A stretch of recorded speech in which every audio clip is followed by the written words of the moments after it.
This video is brought to you by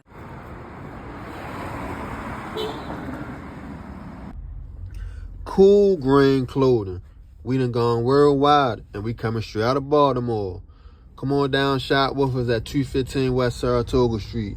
And if you can't come and shop with us in person, go online right now at coolgrainclothing.com and make your purchase.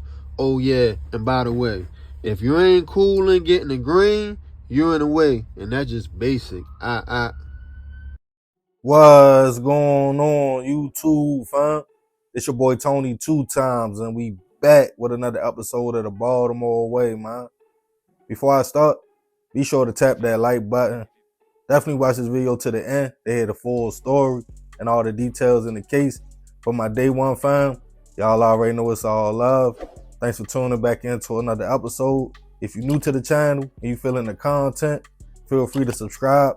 Definitely hit that notification bell so you can be notified every time we drop a new video.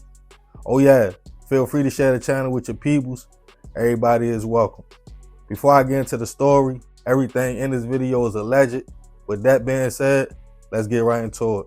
The allure of street life.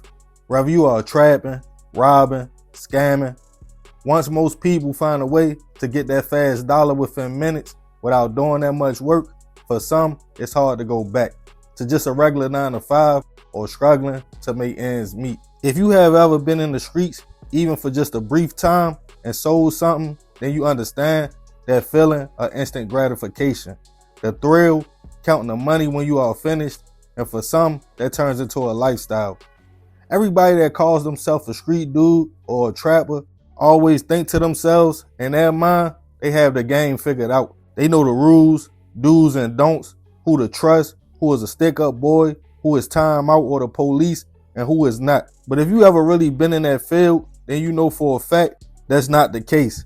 Everybody in the streets are freestyling, hoping they can get lucky and have a longer run than the next man. For the smart ones, they flip their money, go legit, might start a business or something because they know they can't do that forever. Some get jammed up, might have a strong run just to get 20 years for distribution or conspiracy, because eventually somebody will definitely cross you and tell on you. And that's just for the lucky ones. In a lot of cities, when you choose to run them streets, it's wolves, predators, cruddy individuals that make a living off letting you make bread just so they could come take it. Most think I'm not a sweet lick or a sucker. I can see danger a mile away and feel a setup coming. I'm sure there's thousands of people on the ground right now that felt the same way, or felt if I show love out here, I should be good. But in reality, the streets love no one, and one slip up can be fatal. And on this episode of the Baltimore Way, we'll be discussing the case of an out-of-town plug who came to make a deal but never made it back home. Back in 2024, 31-year-old Yank Jr. Gomez was living life and making moves.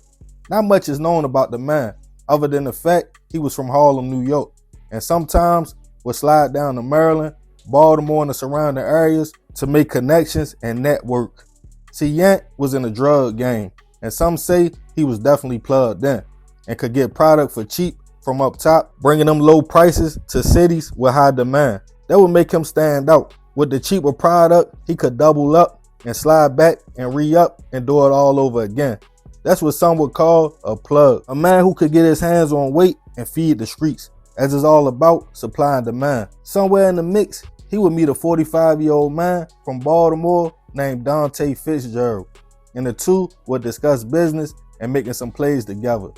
Yank told him whatever he needed, he could get, and just give him a call. After a few meetups to build trust, Dante and his peoples allegedly copped from Yank.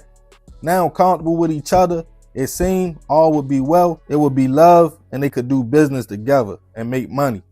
So when Yank was in town and his phone rung and it was Dante, he thought cool. He picked it up and asked him what he needed. They discussed the price and location to meet up at and do the transaction. The place they chose was Anne Arundel Mills Mall, right outside of Baltimore and Hanover, Maryland. Usually a busy location, they figured they could blend right in and nobody would pay them no mind. Around about 9:30 p.m., Yank pulled up in his white BMW, and Dante pulled up in a gold truck with another person with him. Now with his guard down, Yank really didn't know how cruddy Baltimore and Maryland in general could get. All smiles, Dante got out the car and greeted Yank. Seconds later, multiple shots went off, and the gold truck and BMW both fled the scene, heading to Baltimore. Witnesses called local police. They first reported a man was stabbed, laying by a movie theater. Police responded to the scene and quickly realized it was a gunshot victim, suffering from a wound to the upper torso. He was rushed to a local hospital, but unfortunately passed away while in transit. Police found out the victim was Harlem, New York native Yank. The homicide shook the community, as the mall in the area was typically known for being safe with heavy police presence.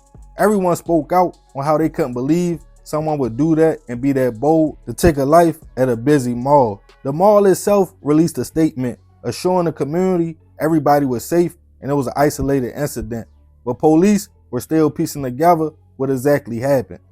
A search of Yank's phone showed his last contact being a Baltimore number, and of course the mall had cameras all around. Police got footage that showed the whole incident: a truck pulling up, Yank pulling up, a man walking to Yank's car up in a gun, a short struggle, then a man shooting, pulling Yank out the car and driving off.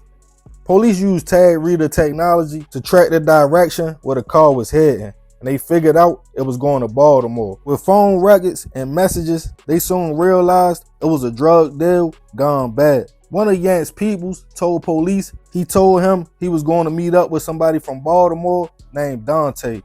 A few weeks would go by when police got Dante's phone records, showing he was in a location by the mall at the time of the shooting. Also, just a few blocks from his home, Yank's BMW was found burnt up, in which police felt that was to cover up evidence. With that, on October 18, 2024, Dante was arrested, taken into custody, charged with first-degree and second-degree hit. He was denied bail, and as of now, he is still awaiting trial and is innocent until proven otherwise. Rest in peace to Yank. I send my prayers and condolences to his family. No matter a person's lifestyle, I'm sure he had people waiting for him back home who are grieving. Some people do whatever it takes to feed their family. I can't judge that. I have been there myself. But sometimes the route we take has consequences. Some are prepared to go to jail because they understand they're part of the game, even possibly getting robbed or took off. But most never realize once that gun comes out, even if you do kick it out, depending who is behind it and what's their angle, your life can be gone in a blink of an eye. So in reality, some might feel like that fast dollar is worth it, but is it really? But I'm gonna leave this one open for discussion. Y'all let me know y'all thoughts about the situation in the comments. Yeah, man, crazy story. Rest in peace, that man. I definitely send my prayers to his family. But I ain't gonna talk too much more about this one. I appreciate you if you made it to the end. This is another episode of the Baltimore Way.